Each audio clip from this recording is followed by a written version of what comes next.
Assalamualaikum warahmatullahi wabarakatuh. Salam sejahtera bagi kita semua. Tak lupa pula kita panjatkan puji dan syukur kita kehadiran Allah Subhanahu wa taala, dan dengan ridhonya kita dapat berkumpul bersama-sama pada hari ini.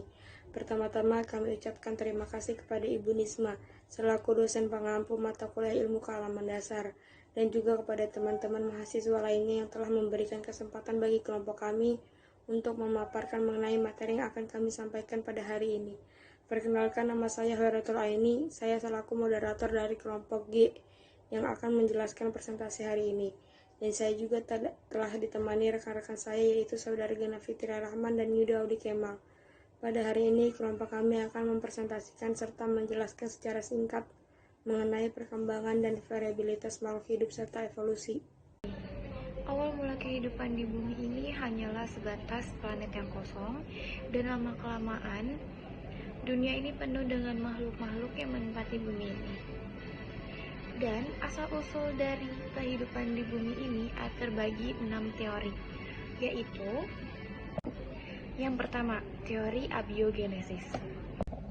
Teori abiogenesis bisa juga disebut generatio spontanea, yang menerangkan bahwa makhluk hidup berasal dari benda mati. Tokoh yang mendukung teori ini adalah Aristoteles dan Antonio van Leeuwenhoek. Contohnya, ikan dan katak berasal dari lumpur, cacing berasal dari tanah, lalat berasal dari belatung, dan belatung berasal dari daging yang busuk, serta kuman berasal dari makanan yang basi. Ada pula percobaan dari Lazzaro Sapalanzi. Tujuannya untuk membuktikan bahwa kuman tidak tumbuh dari kaldu daging yang steril. Percobaannya digunakan 2 kelompok labu. Kelompok 1 berisi cairan kaldu daging yang dipanaskan dan dibiarkan terbuka, seperti gambar yang paling atas. Dan pada kelompok 2 dipanaskan dan ditutup rapat. Hasilnya, kelompok 1 kaldu berubah keruh yang menandakan adanya kuman. Sedangkan kelompok 2 kaldu tampak jernih yang menandakan tidak ada kuman. Jadi kesimpulan dari percobaan Lazzaro Spallanzani yaitu kaldu keruh karena tidak steril yang disebabkan oleh pertumbuhan kuman yang terbawa oleh udara. Percobaan dari Louis Pasteur 1822 sampai dengan 1895. Pada percobaan Pasteur yang menggunakan kaldu labu berpipa bentuk leher angsa. Pada di gambar di atas ini terdapat ada pipa yang tidak berbentuk leher angsa. Telah terinfeksi oleh mikroorganisme dikarenakan debu yang masuk ke dalam labu. Dan pada percobaan Louis Pasteur, debu dan partikel dari udara tertahan di leher labu angsa. Jadi, pada percobaan Louis Pasteur tidak terinfeksi oleh mikroorganisme. Jadi kesimpulan dari percobaan Louis Pasteur adalah mikroorganisme bukan berasal dari benda mati atau air kaldunya, melainkan berasal dari mikroorganisme yang ada di udara yang masuk ke dalam air kaldu bersamaan dengan debu. Apa yang dimaksud dengan omne vivo ex ovo? Omne vivo ex ovo adalah abiogenesis ditentang oleh seorang biologi bangsa Italia yang bernama Francesco Redi pada tahun 1626 sampai 1697. Francesco Redi membuktikan bahwa ulat pada bangkai tikus berasal dari telur lalat yang terletak pada bangkai tikus tersebut.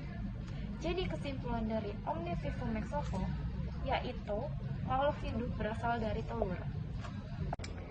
Omne ovo ex vivo adalah pernyataan dari Lazzaro Sapalanzani, juga ahli dari Italia, melalui percobaannya terhadap kaldu membuktikan bahwa jasad remik atau bisa disebut juga mikroorganisme yang mencemari kaldu dapat membusukkan kaldu. Ia menyimpulkan bahwa adanya telur harus ada jasad hidup terlebih dahulu. Maka muncul teori omne ovo ex vivo atau kesimpulan yang bisa juga disebut telur berasal dari makhluk hidup. Omne vivo ex vivo adalah pernyataan dari Louis Pasteur, sarjana kimia Perancis, yang melanjutkan percobaan Sapalanzi dengan percobaan berbagai mikroorganisme. Akhirnya, ia dapat menunjukkan bahwa harus ada kehidupan sebelumnya agar tumbuh kehidupan baru. Teori ini disebut omne vivo ex vivo, yang disebut juga teori biogenesis dengan konsep dasar bahwa kehidupan itu berasal dari kehidupan juga. Dengan teori ini, teori abiogenesis ditinggalkan orang. Sebenarnya teori ini belum menunjukkan asal mula kehidupan, tetapi merupakan perkembangan. Jadi kesimpulan dari omne vivo ex vivo yaitu makhluk hidup berasal dari makhluk hidup. Kita masuk ke teori evolusi kimia yang menjelaskan bagaimana proses bentuknya makhluk hidup yang pertama kali di muka bumi. Tokoh yang mengembangkan teori ini adalah Alexander Oparin, Haldane, Stanley Miller, dan Harold Urey. Hipotesis tentang evolusi kimia tersebut mendapat dukungan oleh Stanley. Dia membuat percobaan dengan menyalakan bunga api listrik di dalam tabung yang berisi aromania, mentana, air, dan hidrogen. Kemudian bahan di dalam tabung dianalisis dan diperoleh senyawa asam amino yang diduga merupakan bahan dasar kehidupan. Dapat disimpulkan bahwa senyawa organik yang ada di atmosfer mengalami perubahan sedikit demi sedikit, membentuk senyawa organik. Senyawa organik itulah yang merupakan komponen dasar makhluk hidup. Dan ini adalah contoh percobaan dari Stanley Miller. Stanley Miller pada tahun 1952 sampai dengan 1953 melakukan sebuah eksperimen sangat terkenal dan sangat penting yang disebut Stanley Urey eksperimen. Dalam eksperimen tersebut, sejumlah asam amino, bahan dasar protein sel kehidupan, dihasilkan dari reaksi antara air, metana, amoniak, dan hidrogen dengan bantuan air. Kita masuk ke teori kosmozoik atau bisa juga disebut teori kosmozoan, yang menyatakan bahwa asal mula makhluk hidup berasal dari spora kehidupan yang berasal dari luar angkasa. Keadaan planet di luar angkasa diliputi oleh kondisi kekeringan, suhu yang sangat dingin, serta adanya radiasi yang mematikan sehingga tidak memungkinkan kehidupan dapat bertahan. Kita masuk ke teori penciptaan. Teori penciptaan menurut pandangan Al-Quran bahwa menurut surat Al-Arum ayat 30 bahwa makhluk ciptaan Allah tidak mengalami perubahan atau tidak mengalami evolusi menjadi makhluk spesies yang lain. Masuk ke teori evolusi biologi. Jadi, teori evolusi biologi ini menjelaskan bagaimana dari satu sel purba yang telah membentuk molekul, teori evolusi kimia bisa berkembang menjadi berbagai macam organisme yang ada di muka bumi ini. Bagan kemunculan sel eukariotik evolusi purba adalah terdapat hidrogen monoksida, hidrokarbon, hidrogen, dan amonia, monomer organik, polimer organik, bisa disebut juga proteinot, ada juga protobion, protosel, bisa disebut juga sel purba, ada pula sel prokariotik purba, sel eukariotik purba. Inti dari evolusi biologi adalah evolusi merupakan ilmu yang mempelajari perubahan yang berangsur-angsur menuju ke arah yang sesuai dengan masa dan tempat. Teori evolusi merupakan suatu teori yang dinamis, selain penting dalam biologi juga dalam perkembangan teknologi.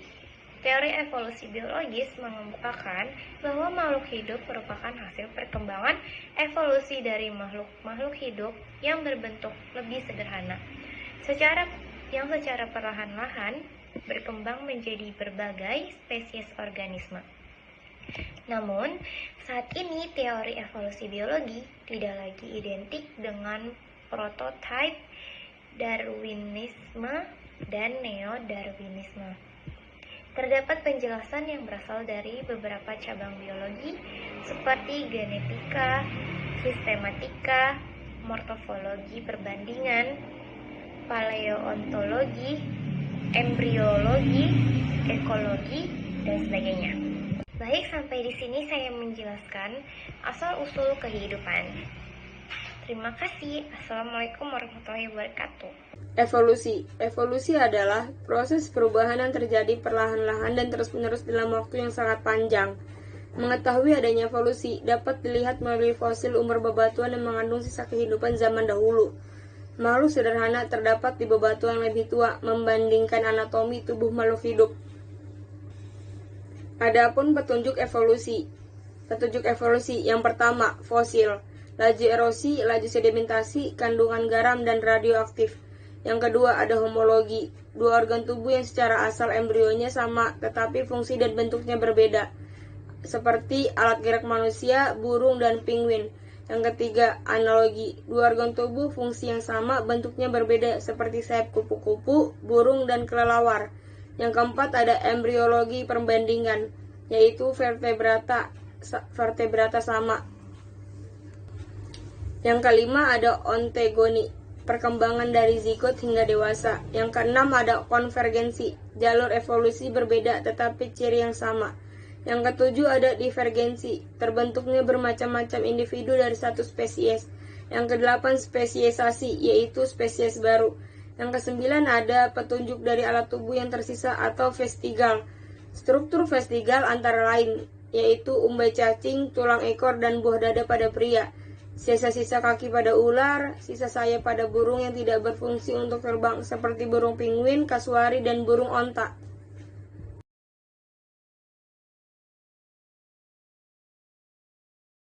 Berikut adalah gambar perkembangan embrio. Yang pertama ikan, yang kedua salamander, yang ketiga kura-kura, yang keempat ayam, yang kelima babi, yang keenam sapi, yang ketujuh kelinci, dan yang kedelapan manusia. Mengenal Darwin. Siapa sih Darwin itu? Charles Robert Darwin. Ia adalah seorang ahli biologi yang terkenal lewat teori evolusi yang ia miliki. Teori evolusi Darwin atau yang disebut teori seleksi alam.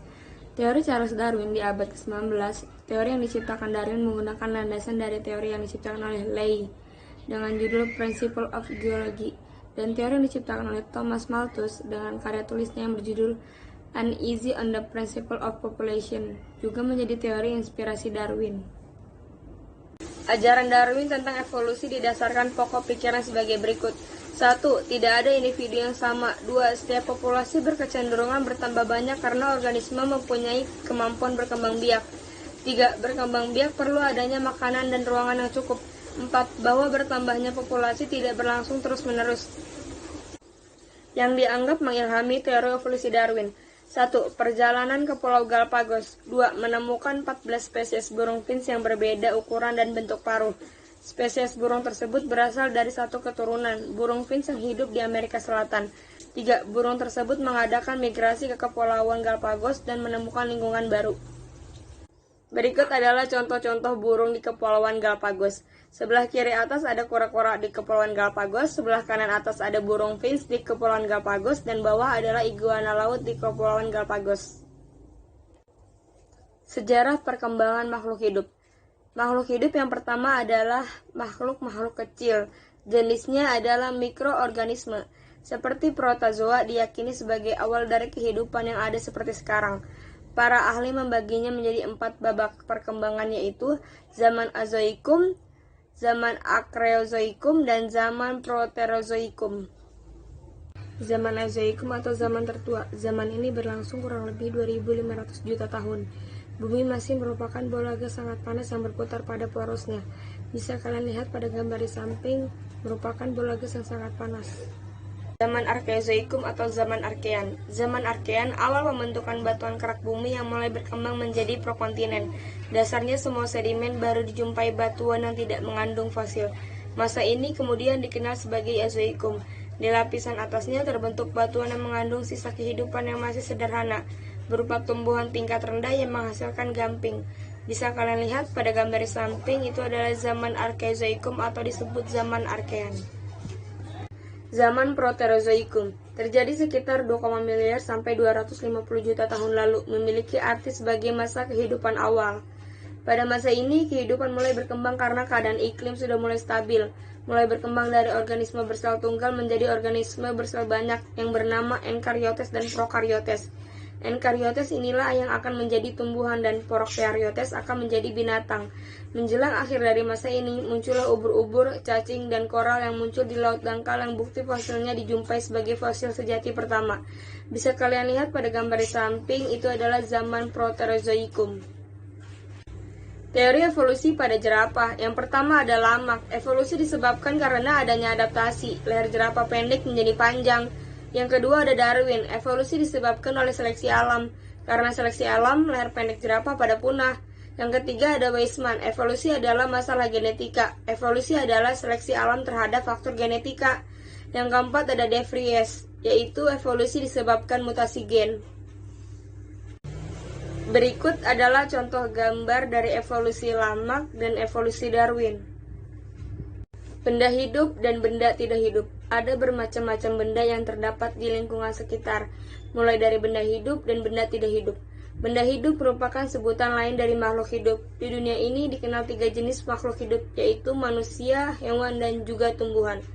Ciri-ciri benda hidup atau makhluk hidup. Yang pertama bernapas, yang kedua membutuhkan makanan, yang ketiga bergerak, yang keempat berkembang biak, dan yang kelima tumbuh. Benda mati dan cirinya. Benda mati, substansi yang tidak menjalankan proses kehidupan. Benda mati memiliki ciri-ciri tidak memerlukan makanan, tidak bernapas, tidak bergerak, tidak tumbuh, dan tidak berkembang biak. Keberadaan benda mati sangat penting, karena benda tak hidup dimanfaatkan oleh makhluk hidup untuk memenuhi kebutuhan sehari-harinya. Benda tak hidup bisa muncul secara alami atau dibuat oleh manusia. Benda tak hidup yang terbentuk secara alami yaitu batu, tanah, air, dan tambang. Benda tak hidup yang diciptakan oleh manusia contohnya seperti kendaraan, pakaian, perabotan, dan peralatan elektronik. Sel adalah salah satu unit terkecil dari makhluk hidup yang bisa melangsungkan kehidupannya seperti makhluk hidup pada umumnya. Disebut sebagai unit terkecil karena dibagi menjadi beberapa bagian yang lebih kecil lagi dan setiap bagiannya bisa berdiri sendiri. Sel bisa melakukan sebuah proses kehidupan seperti melakukan suatu perombakan, respirasi, penyusunan, pembelahan sel, reproduksi, dan juga peka terhadap sebuah rangsangan. Jika dilihat secara struktural, tubuh makhluk hidup pasti terdiri dari sel-sel sehingga sel seringkali disebut sebagai satuan struktural makhluk hidup. Tubuh dari makhluk hidup bisa melaksanakan kehidupan apabila sel-sel yang tersusun di dalamnya bisa berfungsi dengan baik, sehingga sel-sel itu disebut dengan satuan fungsional, di mana semua sel makhluk hidup bisa berkembang biak dengan tujuan untuk memperbanyak diri. Amitosis adalah reproduksi sel di mana sel membelah diri akan diri secara langsung tanpa melalui tahap pembelahan sel. Yang kedua, mitosis adalah tipe pembelahan sel yang menghasilkan 2 sel anakan. Sel anak ini memiliki karakter identik secara genetik dengan sel induk. Artinya, kedua sel anakan yang terbentuk mempunyai susunan genetika yang sama, termasuk sama jumlahnya kromosom dengan induk. Meisosis adalah salah satu jenis pembelahan sel yang terjadi pada organisme yang berproduksi secara seksual untuk memproduksi sel gamet seperti sperma maupun sel telur. Ciri utama dari meiosis adalah proses terjadinya dalam 2 tahapan pembelahan. Amitosis terjadi pada makhluk hidup sederhana, bakteri, ganggang, dan lain-lain. Mula-mula terbentuk dinding sel baru pada sel dewasa dan inti sel mendekati dinding itu. Inti membelah 2 dan bergerak saling menjauh. Gerakan saling menjauh itu diikuti oleh dinding sel. Terbentuk 2 sel anak yang akan berkembang menjadi dewasa, membelah lagi, dan seterusnya. Mitosis. Interfase fase sel dalam keadaan dewasa terdapat semua bagian hidup kecuali pembelahan sel. Kromatin tampak sebagai butir-butir besar di dalam inti sel. Sentromer terlihat di luar inti sel. Pravas sentromer membelah menjadi 2 dan bergerak berlawanan arah. Pasangan ini disebut dengan sentriol. Benang-benang kromatin menebal menjadi kromosom dan kromosom mulai berduplikasi menjadi kromatid. Metafase, nukleus yang tampak pada prafase menjadi tidak tampak pasangan kromosom memendek dan pada posisi bidang ekuator. Bidang belah dengan sentriol sebagai kutub. Anafase, pasangan kromatin mulai memisahkan diri masing-masing menuju kutub sentriol yang berlawanan. Telfase, masing-masing kromatid sudah di kutub sentriolnya. Sel mulai membelah diri menjadi dua, nukleus dan membrani terbentuk kembali. Sel yang dihasilkan adalah identik. Pada tumbuhan tidak terdapat kromosom. Pada fase telofase, sel tumbuhan memperlihatkan terbuntuknya dinding sel dan sel hewan menunjukkan pembentukan membran sel. Meiosis disebut juga pembelahan reduksi dikarenakan terjadinya pengurangan jumlah kromosom. Dalam prosesnya dari 2N menjadi N menghasilkan sel anakan dengan jumlah kromosom separuh dari jumlah kromosom sel induknya. Dalam pembelahan meiosis terjadi 2 kali pembelahan sel secara berturut-turut tanpa diselingi adanya interfase, yaitu tahap meiosis dan meiosis 2. Dan hasil akhir 4 sel anak dengan jumlah kromosom haploid. Nah, ini adalah pembelahan amitosis. Seperti ini contohnya yang tadi saya jabarkan, dan ini secara mitosis dan meiosis. Hewan melakukan perkembangbiakan yang bertujuan untuk mempertahankan keberadaannya di bumi, tetap lestari agar tidak punah. Secara umum, perkembangbiakan hewan dibagi menjadi 2 cara, yaitu seksual dan aseksual, atau juga vegetatif dan generatif. Adapun penjelasan singkat mengenai 2 cara tersebut pada hewan yakni sama halnya dengan tumbuhan. Perkembangbiakan tersebut hanya menggunakan tubuhnya tanpa melibatkan peleburan sel kelamin jantan dan betina. Sedangkan untuk perkembangbiakan aseksual terjadi karena hewan memiliki gamet atau sel reproduktif yang mengalami meiosis dan memproduksi sel dengan setengah jumlah kromosom, yakni spermatozoa pada jantan dan ovum pada betina. Perkembangan aseksual, beberapa hewan dapat melakukan perkembangan aseksual seperti halnya tumbuhan. Berikut contoh hewan yang berkembang biak aseksual. Dari tunas terdapat hewan yang mampu berkembang biak aseksual dengan cara membentuk tunas untuk menghasilkan keturunan. Contoh hewan yang melakukan perkembangbiakan dengan cara ini adalah hewan Pileoprevivora dan Coelenterata. Contoh hewannya adalah ubur-ubur dan hidra sp. Fragmentasi. Planaria merupakan salah satu contoh hewan yang melakukan fragmentasi. Perkembangbiakan dengan cara ini terjadi melalui 2 tahap. Tahap pertama adalah fragmentasi yang pematahan atau pemotongan tubuh induk menjadi 2 bagian atau lebih. Selanjutnya terjadi tahap regenerasi, yaitu setiap pemotongan tubuh induk tersebut membentuk bagian tubuh yang lain. Tidak ada bagian tersebut. Pada akhirnya setiap potongan tubuh tersebut akan membentuk individu baru dengan bagian tubuh yang lengkap seperti induknya. Parthenogenesis secara alami dapat terjadi pada hewan lebah, semut, tawon, kutu, dan lain-lain. Pada lebah, ovum yang dibuahi akan tumbuh dan berkembang biak menjadi lebah betina, sedangkan yang tidak dibuahi akan tumbuh menjadi lebah jantan. Lebah betina bersifat steril dan memiliki tugas sebagai pekerja dalam koloni lebah. Lebah jantan bersifat fertil. Lebah jantan mampu menghasilkan sel kelamin yang digunakan untuk membuahi sel telur yang dihasilkan oleh lebah ratu. Lebah ratu merupakan yang menghasilkan sel-sel telur yang menjadikan lebah betina dan lebah jantan. Perkembangan seksual. Perkembangbiakan seksual terjadi melalui proses perkawinan antara hewan jantan dan betina. Melalui proses ini akan terjadi proses fertilisasi, yaitu proses peleburan inti sel sperma dan isi sel telur. Proses fertilisasi ini akan menghasilkan zigot. Selanjutnya zigot akan berkembang menjadi embrio atau calon anak, dan pada tahap selanjutnya embrio akan berkembang menjadi individu baru. Proses fertilisasi dapat terjadi melalui 2 cara, yaitu internal dan eksternal. Fertilisasi internal adalah terjadi apabila proses peluruan antara inti sel telur dan inti sel sperma terjadi di dalam tubuh induk betina. Contohnya hewan fertilisasi secara internal adalah sapi, ayam, kura-kura, dan buaya. Sedangkan fertilisasi eksternal adalah peleburan antara sel telur dan sel sperma terjadi di luar tubuh induk betina. Fertilisasi dengan cara ini biasanya terjadi pada hewan hidupnya di lingkungan perairan, misalnya ikan. Contohnya adalah hiu. Berdasarkan cara perkembangbiakan dan kelahiran embrionya, hewan yang berkembang biak secara seksual dibagi menjadi 3 jenis, yaitu vivipar, melahirkan, ovipar, bertelur. Hewan ovovipar melahirkan dan bertelur.